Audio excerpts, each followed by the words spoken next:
Those pits look like craters through the lens, but trust me, they don't look that bad in real life. Hey, and welcome back.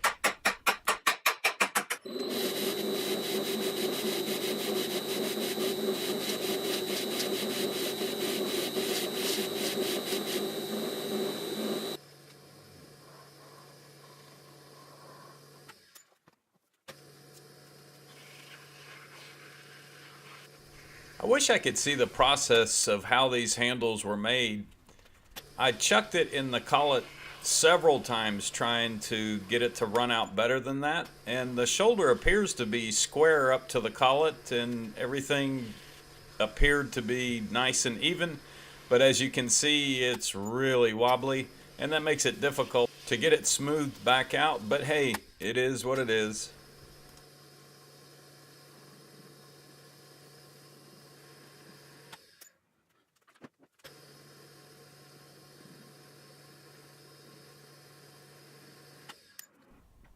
The graduated collar is seized onto the hand wheel, and as you'll see in a minute, it's mostly just because of dried oil and not rust, but I couldn't figure out a different way or a better way than removing it other than doing this, and it works pretty good. Just want to make sure that you remove it from the vise before the hand wheel comes out of the collar so that it doesn't collapse and deform the collar.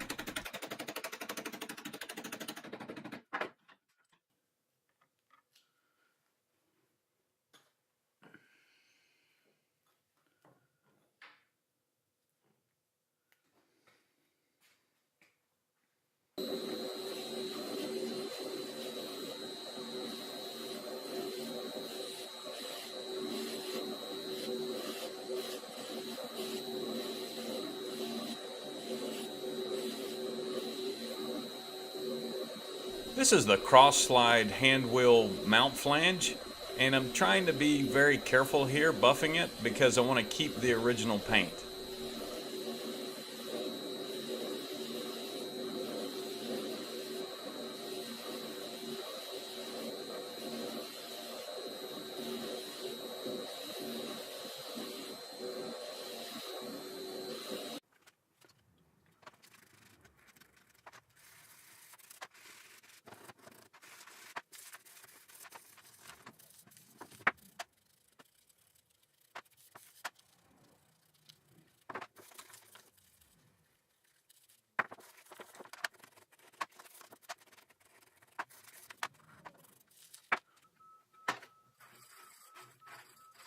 I had just finished buffing off the face of this, and you can see that some rust is already starting to come back.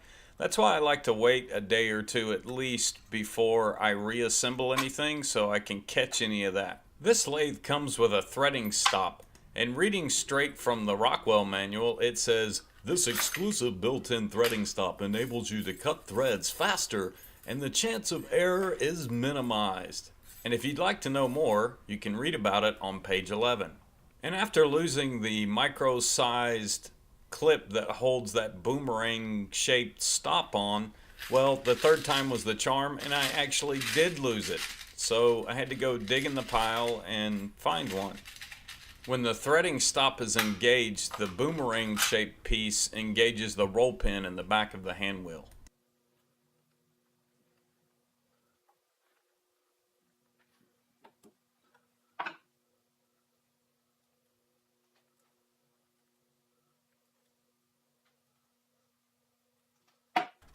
Would have been very easy to take this collar over to the wire wheel and just blast the rust right off of it, but I didn't want to cause any damage to it, and it's pretty much not replaceable. It would be very difficult to find or to make.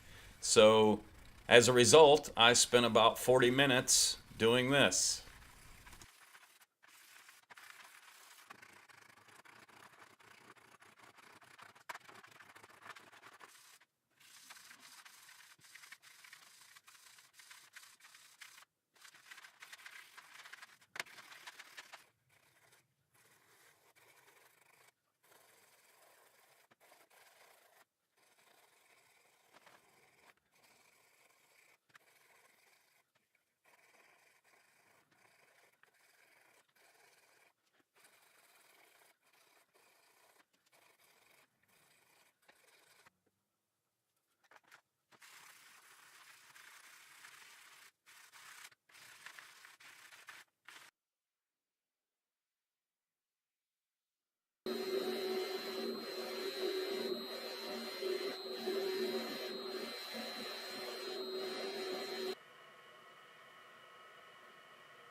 Eventually, my patience is rewarded.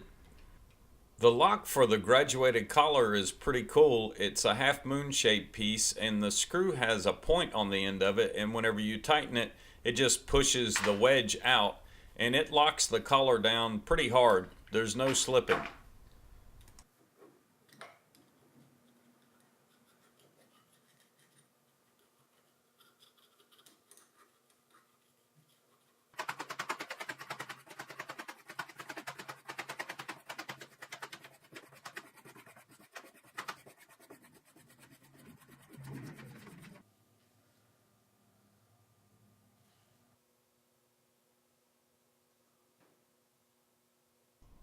Alright, so this is an old mechanic's trick, is to give the vice jaw a tap while it's under pressure and it will seat whatever it is that you're trying to seat. I don't have a press, and so before you call the vice abuse hotline, just know that I didn't hit it that hard.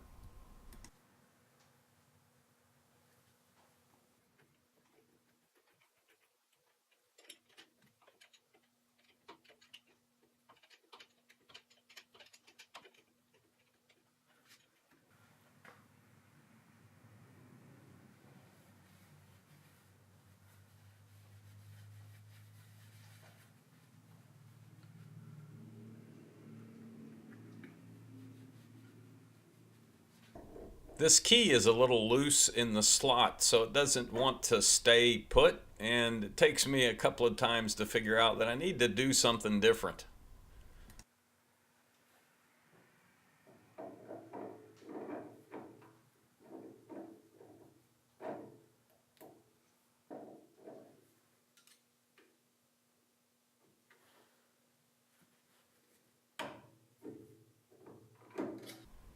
There I'm flipping the boomerang up into the inside of the hand wheel.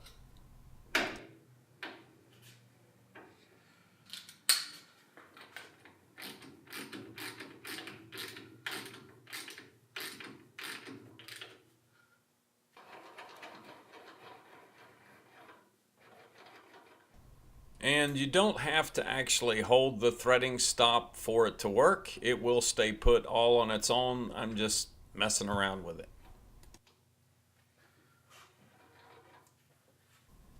The graduated collar and lock mechanism are working beautifully.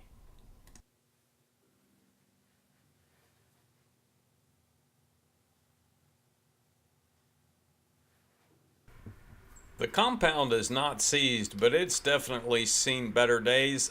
There's evidence that it was crashed at least one time, and certainly someone has been inside of it.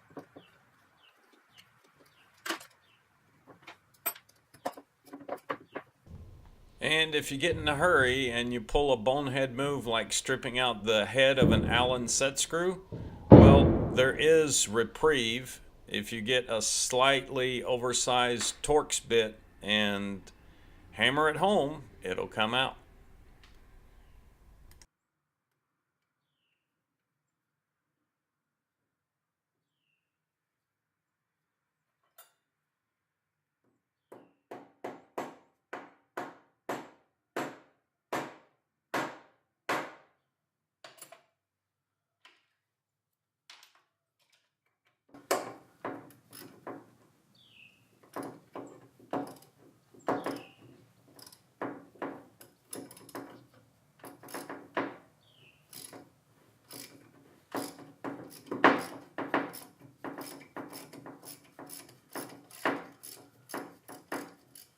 And to get your bit back, just clamp the bit in the vise and tap the screw off with a punch.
I'm going to put this in the blast cabinet, but I don't want to blast the top face here where the tool post is going to seat, or the ways obviously, and the back where the graduated collar lines up.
So the gib is definitely in sad shape. It's had several issues, one of which is that it's bent. And then the others is it looks like someone took it out and drilled some countersinks into it to keep the screws located because it was sliding. There's evidence that it was gouged at one time because it got jammed, or maybe that's from the crash that it had. I don't know. But I straightened it out as best I could, and I'm taking out a gouge on one side and smoothing out the side where the set screws go. I may wind up replacing this. I don't know. Once I get everything put together, then I'll be able to tell how well it works, if I need to replace it, etc. And yes, I'm using mineral spirits to do wet sanding. You can actually save that piece of paper by just wiping it dry and letting it air dry flat, and the next day you can just put it back in your pile.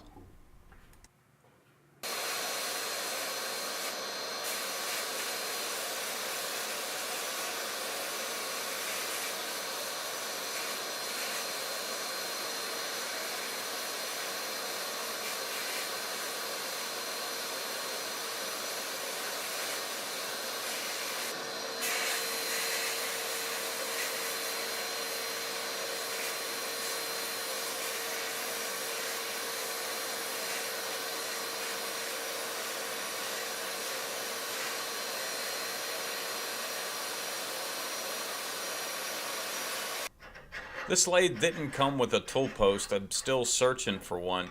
But in the manual, it shows that it came with a lantern type tool post, and the mount here on the compound definitely looks like that's what they were using.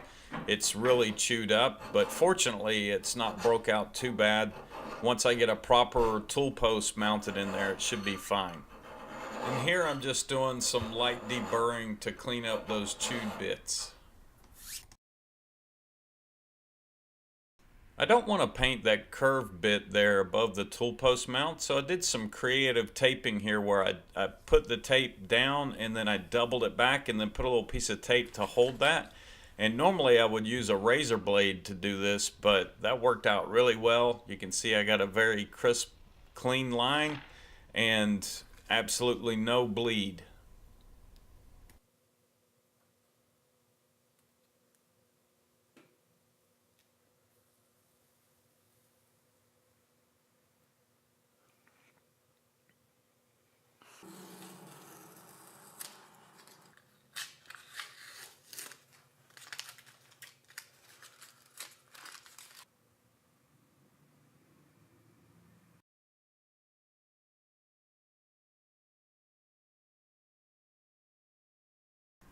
Even after some repair, you can see that the gib is still pretty sad. So like I said, I may revisit that later.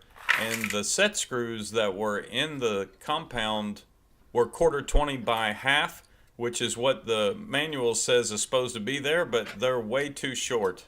So I found some longer ones. They're a little bit too long. Maybe I can actually put jam nuts on them if I wanted to, but don't think I need to, as they're nylock type.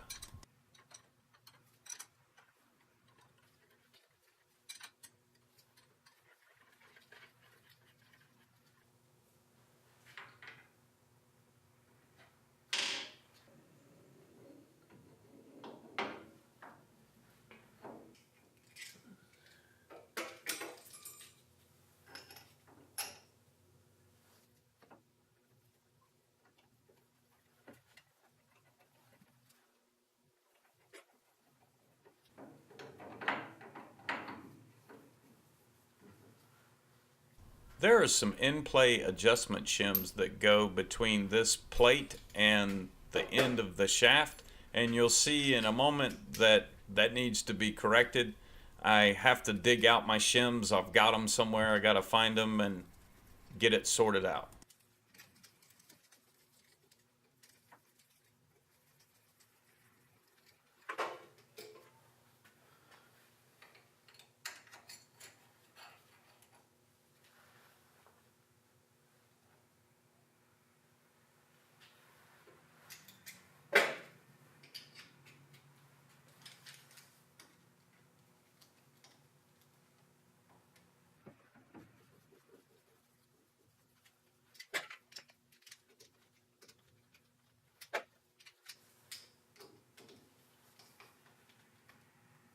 And there's the excessive in-play right there. I just need to shim it up.